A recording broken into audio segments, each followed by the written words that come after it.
बात तेरे काम न आवे, तू संतों शरण लाग रे। के सोवे गफलत में बंदे, जाग जाग नर जाग रे, जाग जाग नर जाग रे। और बात तेरे तू संतों शरण लाग रे। के सोवे गफलत में बंदे,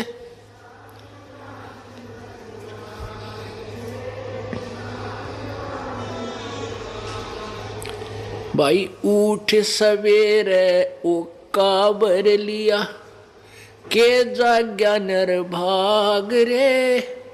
उठ सवेरे हुक्का भर लिया, के जाग्या नर भाग रे। राम रट्या ना कोई सुकर्म कीन्या, ये फूटे तेरे बाग रे, फूटे तेरे बाग रे। और बात तेरे काम न आवे, संतों शरण लाग रे। के सोवे गफलत में बंदे, जाग जाग नर जाग रे। भाई तन सरायम जीव मुसाफिर, करता रहे दिमाग रे। तन सरायम जीव मुसाफिर, करता रहे दिमाग रे। रात बसेरा कर ले डेरा, चले सवेरा त्याग रे, चले सवेरा त्याग रे। और बात तेरे तू संतों शरण लाग रे। के सोवे गफलत में बंदे, जाग जाग नर जाग रे। उमदा चोला बना अनमोला, लगे दाग पे दाग रे। उमदा चोला बना अनमोला, लगे दाग पे दाग रे। 2 दिन की गुजरान जगत में, क्यों जले बिरानी आग रे, जले बिरानी आग रे। और बात तेरे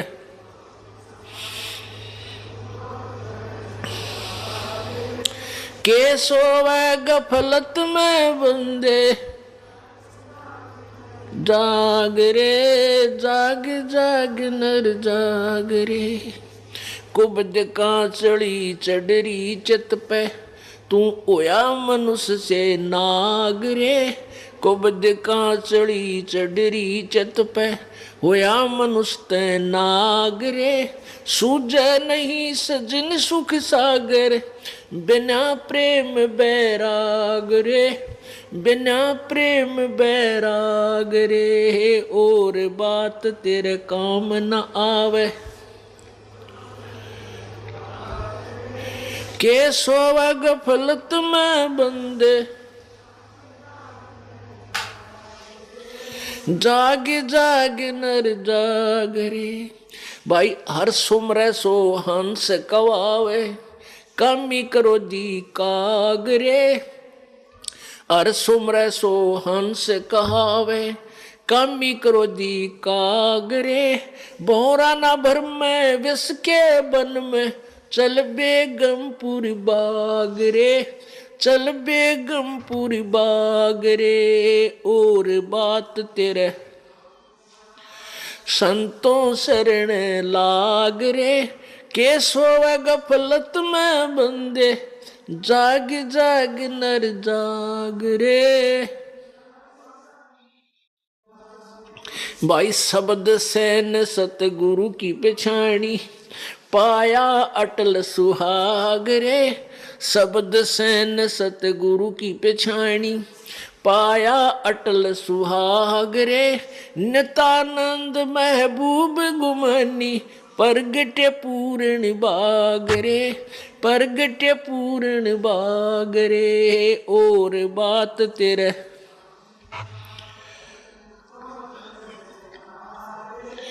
के सोवे गफलत में बंदे, जाग जाग नर जाग रे, जाग जाग नर जाग रे। सत साहिब। पुण्यात्माओं, परमेश्वर कबीर जी हम सभी आत्माओं के परमपिता हैं। वो हमारे सच्चे मालिक हैं, सच्चे साहिब हैं, सत साहिब हैं। सत साहिब का अर्थ होता है सच्चा मालिक, वास्तविक स्वामी, हमारा असली पिता, असली मालिक। साहब का अर्थ होता है भगवान, स्वामी, मालिक, पति, राम, अल्लाह, गॉड, कुछ भी कहो इसको। अब ये सत साहब क्यों कहा जाता है? सत साहिब, सत साहब। अब जैसे हम यहाँ काल के जाल में फंस गए और ये 21 ब्रह्मांड जेल है, जेल। ये एक प्रिजन है, कारागार है। और इस कारागार के अंदर बहुत से प्रबंधक होते हैं। जेल का सुपरिटेंडेंट होता है, फिर उससे ऊपर भी अधिकारी होते हैं और नीचे भी वहाँ बहुत से अलग वार्डन बनाए जाते हैं जो इंचार्ज कैदियों के होते हैं। तो हम सभी आत्माएं, सभी प्राणी, पशु पक्षी, मनुष्य, देवता जितने भी हैं, हम काल की जेल में हैं। और यहाँ के मालिक कौन है? इस जेल के प्रबंधक। यहाँ का सुपरिटेंडेंट समझ लो यू काल है, या यहाँ का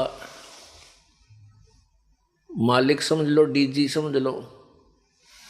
और ब्रह्मा विष्णु महेश यहाँ के प्रबंधक हैं, इस जेल में सबकी व्यवस्था रखते हैं। और आप और हम सभी यहाँ कैदी हैं, ये सत्कर मान लेना। एक पुन्नी एक पापी आया, एक है सूम दलेल रे। गरीब दास सतपुरुष भजन बिन, सब ही जम की जेल रे। एक पुन्नी एक पापी आया, एक है सूम दलेल रे। गरीब दास हरि भजन बिना, ये सब ही जम की जेल रे। एक पुण्य करता है, पुण्य धर्मी व्यक्ति है, और एक बिल्कुल पुण्य नहीं करता, बिल्कुल कंजूस है, सूम है। अब ये पुण्य करने वाला कहाँ जाएगा? स्वर्ग जाएगा। और स्वर्ग में अपने पुण्यों को समाप्त करके कहाँ आएगा? नरक में जाएगा। क्योंकि जब तक हम कबीर परमेश्वर जी की शरण में परम संत के माध्यम से नहीं जुड़ते हैं, तब तक प्राणी को, चाहे वो किसी भी देव की भक्ति करता है, चाहे ब्रह्म साधना करता है, चाहे परब्रह्म साधना करता है, चाहे वो ब्रह्मा विष्णु महेश या अन्य देवताओं की और अन्य पूजाएं करता है, उसको वर्क डन मिलेगा। जैसा किया वैसा फल उसको भोगना होगा। पुण्यों का अलग अकाउंट होगा और पाप का अलग होगा। तो पुण्य स्वर्ग में और पाप नरक में। फिर कुछ मिले जुले ऐसे संस्कार निर्धारित किए हैं जो 84 लाख प्रकार के प्राणियों की, पशु पक्षी, जीव जंतु, जल के जंतु, इन सभी की योनियों में भी आपने भोगना पड़ेगा। एक पुण्य करने वाला, एक पापी, और एक है सोम दलेल रे। एक कति कंजूस है, दान पुण्य करता नहीं। तो ये सभी कहते हैं काल की ही जेल में है। वो पुण्य करने वाला भी स्वर्ग में पहुंच गया, वहां पुण्य खत्म होते, नरक के बाद 84 लाख योनियों के इस कोल्लू के चक्कर में गिर जाएगा। अब हम सत साहिब को डिफाइन कर रहे हैं। सच्चे मालिक सत साहब की परिभाषा बता रहे हैं आपको। अब सत साहिब क्यों कहना पड़ा? क्योंकि सच्चा मालिक हमारा वास्तविक जो हमारा धनी है, हमारा स्वामी है, जिसके हम बच्चे हैं, वो कबीर देव है, कबीर साहब। देव कहो, साहब कहो, राम कहो, अल्लाह कहो, गॉड कहो, ये सभी भाषा भिन्न और उपमात्मक परमात्मा के नाम हैं। अब जैसे एक तहसीलदार साहब, फिर एसडीएम साहब, फिर डिप्टी कमिश्नर साहब, मंत्री साहब एक प्रांत में, और मुख्यमंत्री साहब, फिर प्रधानमंत्री साहब और राष्ट्रपति साहब, ये सभी साहब हैं। इसी प्रकार हमने प्रभु को समझना है, प्रभु की परिभाषा समझनी है। अब एक ब्रह्मांड में केवल 3 लोक के ऊपर रजगुण ब्रह्मा जी, सतगुण विष्णु जी, तमगुण शिव जी एक एक विभागीय मंत्री हैं। एक ब्रह्मांड को समझो एक प्रांत है, और हम इसमें बंद हैं। हमारे प्रबंधक हैं ये तीनों मंत्री। ये क्यों हमें यहां रोके हुए हैं? क्योंकि हमने एक गलती की थी सतलोक में। उस गलती के कारण हम आज तक दंड भोग रहे हैं। वो दंड तो ये उसका इतना बड़ा पैमाना हो गया हमारे लिए, इतना बड़ा दंड बन गया कि 84 लाख योनियां भी उसी कारण से आज हम भोग रहे हैं। क्योंकि हम अपने पिता को भूलकर उस सच्चे मालिक को, सच्चे साहब को, सत साहब को भूल गए। इस झूठे नकली साहब के ऊपर हम आकर्षित हो गए। कौन? किसके ऊपर? इस ब्रह्म ज्योति निरंजन के ऊपर। और इसके साथ हम यहाँ काल के इसके लोक में आ गए।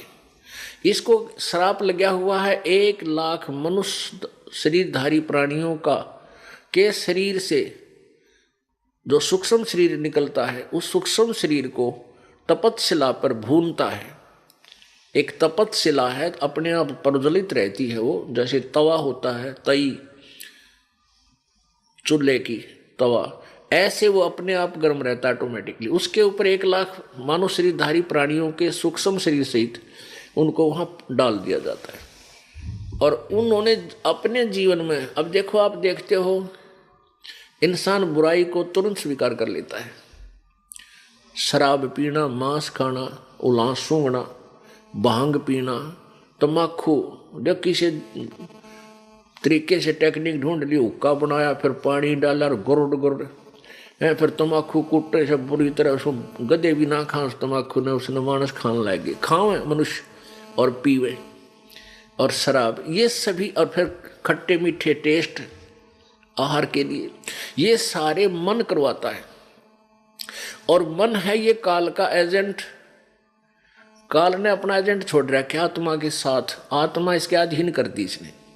अब ये सारे उल्टे काम में राजी रहेगा, नाचने गाने भुंडे कुकर्म करना, और आत्मा को ये पसंद नहीं, लेकिन ये इसका विवश होगी, इसने इसको अंधा कर दिया, अज्ञानी बना लिया अपने जैसा, जिस कारण से ये ऐसे टेस्ट करवाता है, शराब तम्बाकू मांस खिलाता है। और फिर ऐसे जो आहार सारा जीवन जो करता है प्राणी मनुष्य, उसकी कुछ अंश सूक्ष्म शरीर के अंदर समा जाता है, शराब का भी, मांस का भी, और ये खट्टे मीठे टेस्ट का भी, और तंबाकू भांग आदि का।